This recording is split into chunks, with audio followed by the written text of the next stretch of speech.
सिंहारपुर झाड़ेश्वर मंदिर झारसुगुड़ा सहर प्राय 40 किलोमीटर दूर में लखनपुर ब्लॉक रे जातीय राजपथ 200 पाखरे अवस्थित झाड़ेश्वर शिवलिंगर आविर्भाव विषय एक रोचकपूर्ण कहानी रही। एही मंदिर रे वर्षर अनेक समय बहुत भक्त भगवानंकर आशीष और विभिन्न पूजा कार्य संपन्न करने आसी। जमींदारी शासन चलीथिला बेले प्राय 1700 शताब्दी रे सिंहारपुर रे मित्रभानु सिंह नामक जड़े जमींदार शासन करुथिले। पूर्वे मंदिर निर्माण होइथिबा स्थान रे गोटे बड़ गात थिला और सेथिरे अनेक गुड़े माछ रहुथिले। सेही सिंहारपुर ग्रामर एक भूइया जनजातिर एक लोक गात को प्राय माछ धरिबाकू जाउथिले। माछ बिक्री करिबा संगे संगे निजे मध्य सेवन करुथिले। गोटे दिन सही लोकटी गातरे माछ धरिबाकू विफल हैला। फलरे से गात को प्रवेश करुथुबा पानी धारा को माटी कादुओ पत्थर रे एक बंध तैयारी करी टिके समय पई अपेक्षा कला।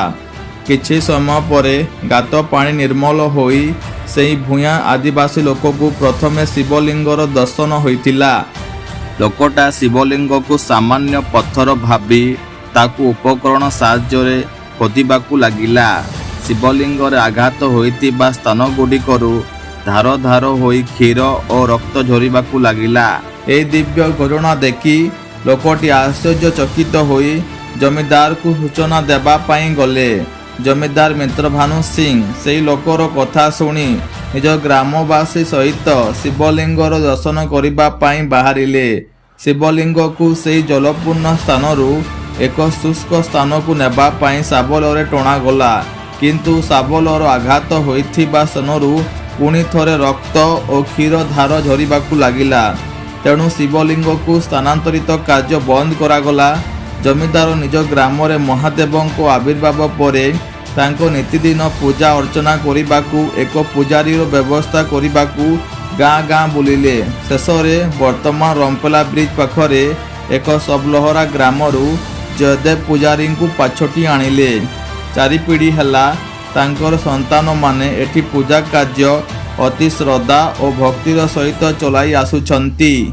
जदुमणि प्रधान नामक बागमुंडा ग्रामर गंतिया पुत्र संतान प्राप्ति पाई विभिन्न पंडित पाखकू जाउथिले। तेबे से मुनु बाबू नामक एक पंडितरू एही शिवलिंगर अलौकिक घटना विषय रे जानी पारी मानसिक करिबाकू इच्छा प्रकाश कले। बाबा को उपदेश रे प्रभावित हुई से एही शिवलिंग ठारे मानसिक करी नूतन मंदिर निर्माण करिबा पाई शपथ नहीं। महादेव को कृपा फल तांकु अल्प समय रे शिशुपुत्र प्राप्ति होइतिला।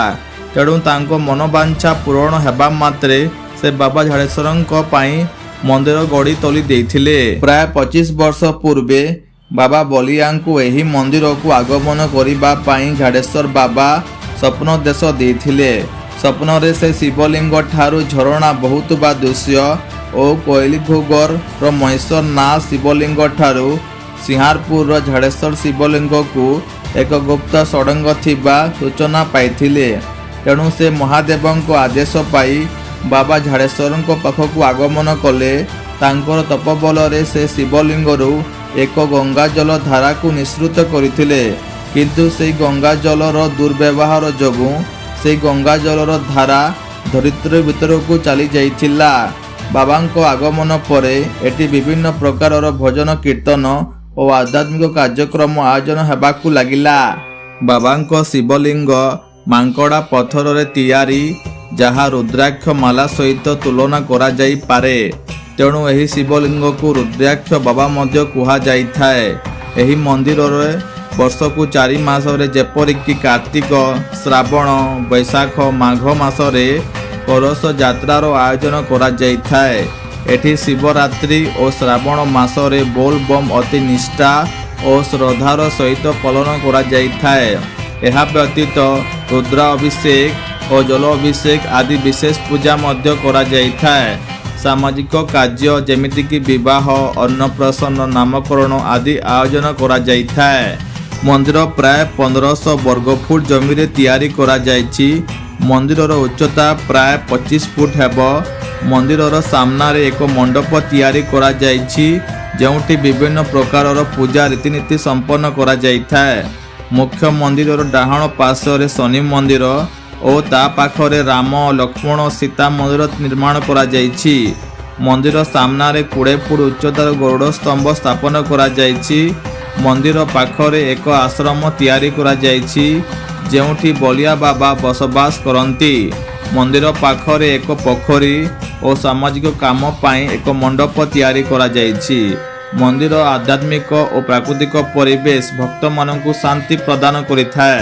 ସିଂହାରପୁରର ଝାଡ଼େଶ୍ୱର ମହାଦେବ ମନ୍ଦିର କେବଳ ଏକ ପବିତ୍ର ତୀର୍ଥ ନୁହେଁ ବରଂ ଦିବ୍ୟ ଚମତ୍କାର, ଅଟଳ ବିଶ୍ୱାସ ଏବଂ ସ୍ଥାନୀୟ ଐତିହ୍ୟର ଏକ କାଳଜୟୀ ସାକ୍ଷ୍ୟ।